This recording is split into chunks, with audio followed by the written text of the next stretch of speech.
Dan sekarang kita sudah tersambung juga dengan reporter Mas Wisnu Pradana dari Detik Jabar. Hai Mas Wisnu. Pagi Mas dan Mbak. Pagi. Selamat pagi. Mas Wisnu, ini kita dapat kabar nih gitu ya, di satu sisi sebenarnya miris juga. Benar. Apalagi di hari anak, di hari begini gitu ya, ternyata masih ada adik-adik siswa-siswa kita yang menuntut ilmu gitu, tapi di satu sisi secara fasilitas ruangan kelasnya aja nih nggak memadai gitu. Benar, dengar-dengar plafonnya bolong. Ini benar Mas, berarti bolong tuh genteng sampai genteng apa gimana nih Mas? Iya. Bisa dijelaskan nggak kondisinya? Ya betul, ada salah satu sekolah di Kabupaten Bandung Barat, namanya Sekolah Dasar Negeri Sindang Sari di daerah Cipatat, Kabupaten Bandung Barat, berbatasan dengan Cianjur. Memang kondisi bangunan sekolahnya bisa dibilang tidak layak karena ada 2 kelas, itu yang diisi oleh siswa kelas 4 dan siswa kelas 5, itu memang plafonnya bolong-bolong. Aduh. Tapi beruntungnya nggak sampai di bagian gentingnya pun bolong gitu, nggak sampai, jadi masih sebatas di plafon. Cuma memang ketika kondisi hujan, otomatis rembesan air dari atas itu karena memang kondisi bangunannya juga sudah tua, akan membanjiri ruang kelas, sehingga terpaksa dari 2 kelas itu ketika hujan beberapa minggu lalu selalu dievakuasi keluar ruangan agar anak-anaknya memang aman juga. Demikian Mas Dan. Kasian ya sebenarnya Dev ya, karena kan kalau ya hujan nggak tahu datangnya kapan gitu, pas lagi jam pelajaran bisa aja hujan, bubar berarti Mas ya kalau gitu ya. Iya betul, jadi pengakuan dari kepala sekolah, sudah beberapa kali siswa-siswa ini dikeluarkan dari kelas ketika memang cuaca sudah mendung, jadi tidak menunggu dulu hujan, mengantisipasi terjadinya hal yang tidak diinginkan seperti memang ada jatuhan genting, jatuhan material dari plafon, dan banjir ke ruangan kelas. Mereka langsung dibawa ke selasar karena memang ruangan di sekolah tersebut juga terbatas, sehingga siswa kelas 4 dan kelas 5 ini terpaksa belajar di selasar atau di halaman sekolah yang lebih aman, lebih tertutup juga bagian plafonnya agar mereka aman.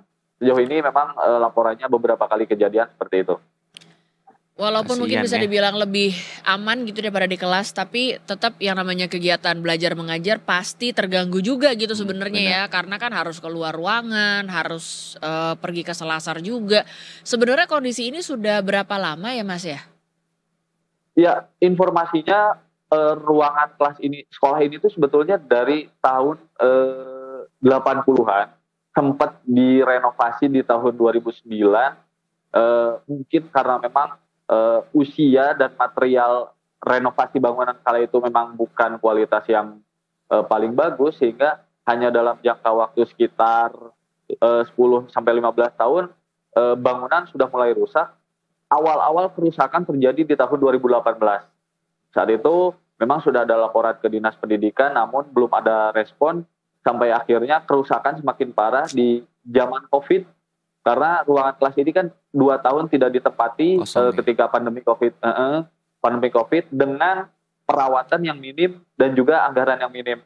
Jadi tidak hanya ruang kelas yang bolong, dari pengamatan saya kemarin memang kelas-kelas 2 kelas ini juga diperparah dengan ketiadaan kamar mandi untuk siswa dan juga kamar mandi untuk guru.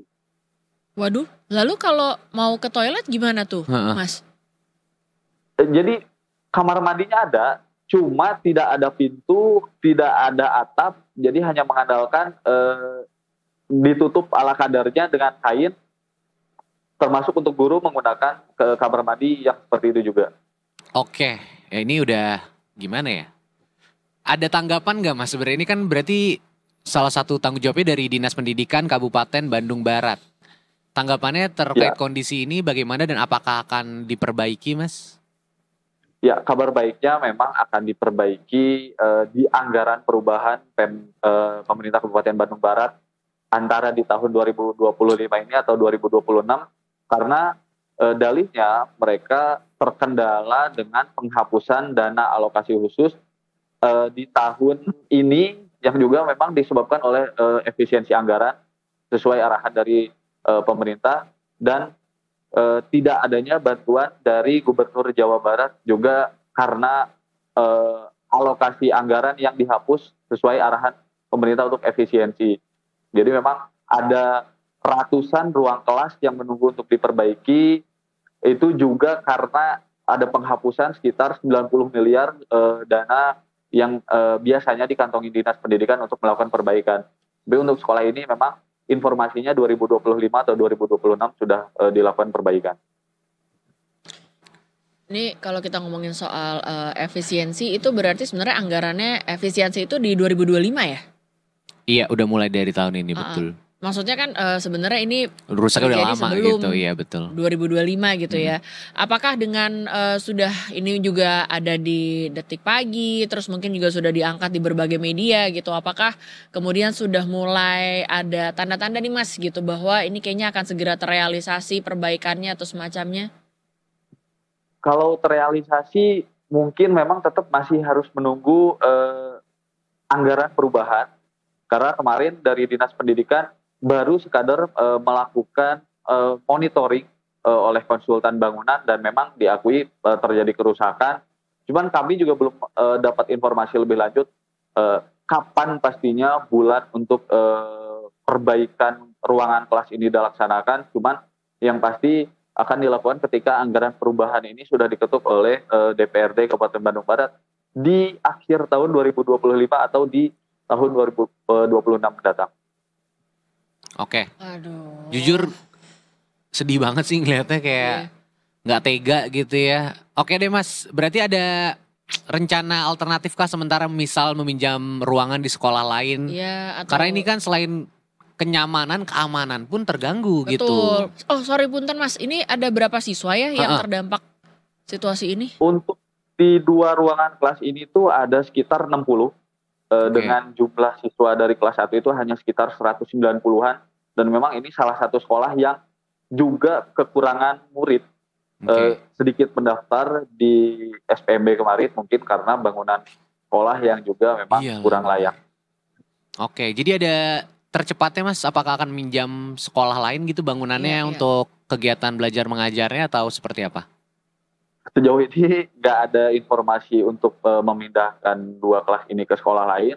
Jadi memang tetap akan menggunakan ruang kelas yang ada dengan opsi mengeluarkan siswa ketika cuaca kurang mendukung. Aduh. Oke. Mas Wisnu, terima kasih ya ini Terima update-annya. Mudah-mudahan sih nanti segera kita juga bisa dapat kabar lagi nih update dari Mas Wisnu gitu ya, bahwa Detikers ini akhirnya sudah terrealisasi gitu ya. Mungkin nanti kita bisa sambil ngeliput juga proses renovasinya seperti apa. Karena bayangin gak cuma plafon tapi kamar mandi itu kan kebutuhan utama ya gitu. Kalau sampai itu aja juga sebenarnya sulit, gimana itu bisa berjalan dengan lancar juga. Aduh, kita tunggu Mas Wisnu ya kabar-kabar baik berikutnya nih. Makasih Mas Wisnu. Sehat-sehat ya. Salam buat anak-anak di sana. Selamat bertugas kembali. Dadah. Terima kasih Mas.